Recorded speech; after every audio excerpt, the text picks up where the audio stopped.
So hi everyone, today in this video we're gonna develop another mental model that can be useful for you since mental models are representations about how the reality work.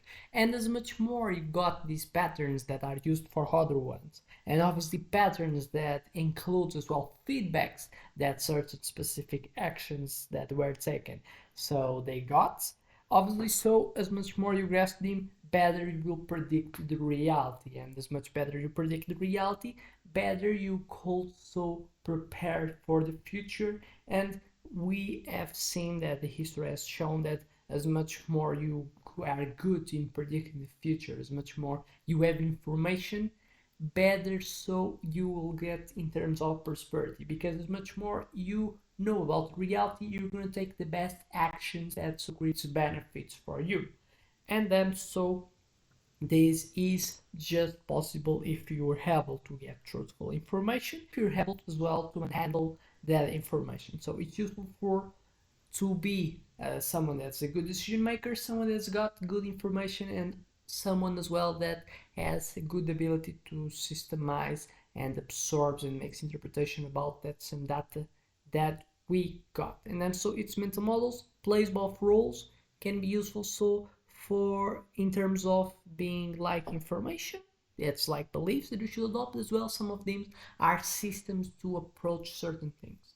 And then so today we're going to talk about a specific pattern that makes a lot of companies being successful in competitive scenarios, that is the switching codes and how to play with them. So how to lock in consumers and build a competitive advantage so by doing it. So I expect this video has already made you have curiosity, and I already expect as well to you have understood the proposal of the meaning of this channel, and makes you so be comfortable to subscribe, putting a like in this video if you like, and see other ones that as well may trigger your interest. And then so we're going to talk about the switching costs, mental model taken from the business world. So what's the first step to understand this whole is by doing a question. So have you ever stayed with the service not because it's the best, but because switching feels like a hassle?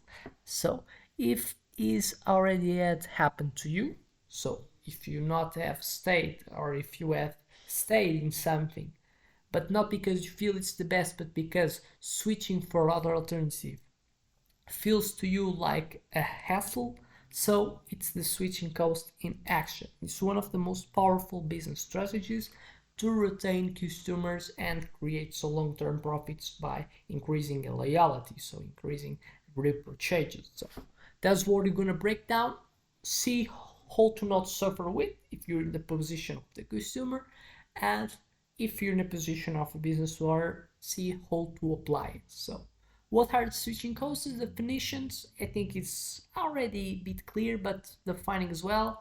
Switching costs refers to the difficulties consumers face when changing from one product, service, or brand to another one.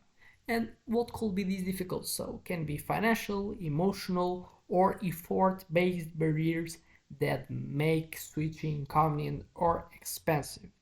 Example for that, since I'm a supporter of showing illustrative examples to better explain these concepts.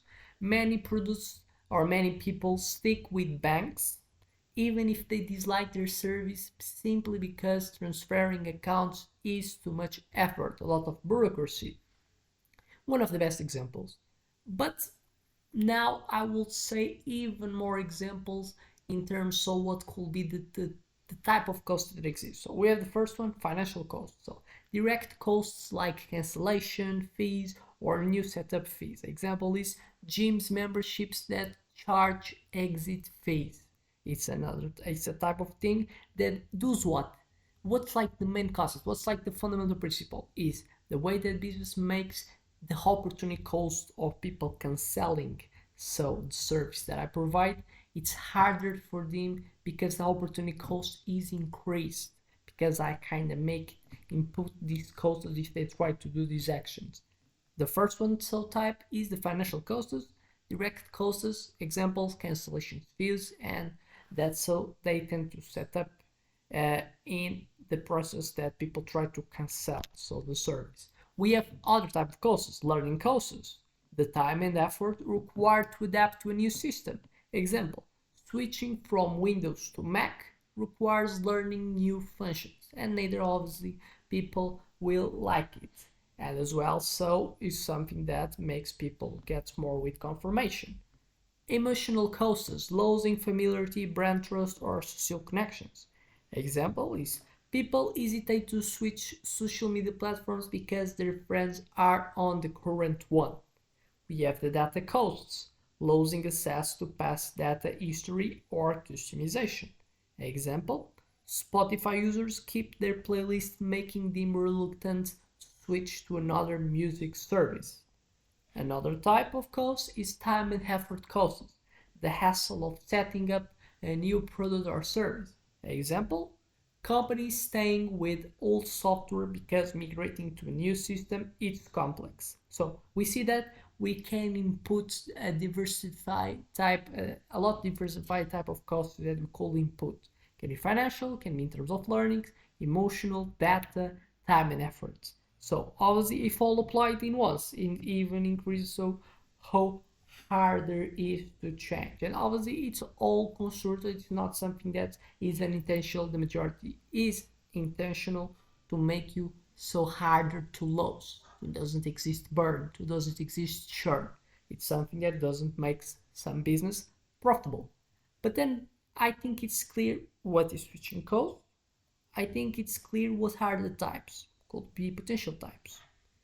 Why switching costs matters in business? I think it's clear. Increases consumer retention, creates pricing power. If switching is costly, business can maintain higher prices without losing consumers. Strange market position, established business become harder to disrupt.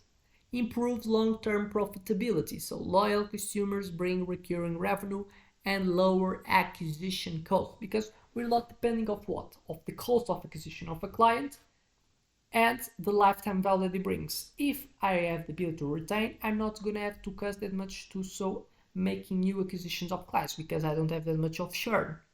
And then so the cost of acquisition is lower in average, decreases. If I'm able so to apply the switching cost that so helps me to retain their so clients in me, and the lifetime value remains high and then so positive, and it's something that creates full business. How business using so this switching cost to their advantages? I think it's clear as well, but then so how to overcome switching costs as a challenger brand. So you as a position that you're trying to enter in a business world and you other ones have a lot of switching costs. And then so you require having people to go for you. So what are like 4 things that you have to look? Offer incentives, human psychological basis, free trials, migration assistance or discounts for new users. It's a way to do it. Reduce learning barriers, make your product intuitive and easy to adopt. Ensure a superior experience, so consumers will only switch if the benefits outweigh the costs. And allow seamless integration, work with existing tools to ease transition. So basically is human psychology the basis. So how to make someone do action, increasing what's called the expected value, decreasing the costs. If you offer support, if you offer incentives, you're working in making so more wishable your action. If you reduce the learning barriers, if you so deliver support, you reduce the costs of doing these transitions because it's what ultimately you want. You want transitions to non-consumer to a consumer. Then so we have to work with human basis. It's how you do it. Then what could be so things that you could do as someone that wants to apply on you? So you have put in a position that you're someone that is trying to fight. But then if you're in a position that you want to implement switching costs, I recommend you analyze type of business that do it. So how the Netflix does the customer stay because of personalized recommendation and watch history. Analyze Tesla, supercharger networks make it inconvenient to switch to other EV brands. Adopt Creative Cloud, monthly subscriptions replace one-time purchases, keeping customers locked in. So I recommend you to do like a reverse engineering and see case of success because the majority of them by the switching cost mental models to remain being profitable over the time. And basically, how you're gonna see more switching costs is the type of business that have a long type of term in history, being like in the top of their market. Is probably you always gonna see switching costs type of maths being applied. It's the best type of source to see so how this mental model is applied. So I expect this video as may trigger your interest, as make you gain more insights, and I hope you have liked enough so to put a like if you have not yet. And without much more to say, just thank you and see you in the next one.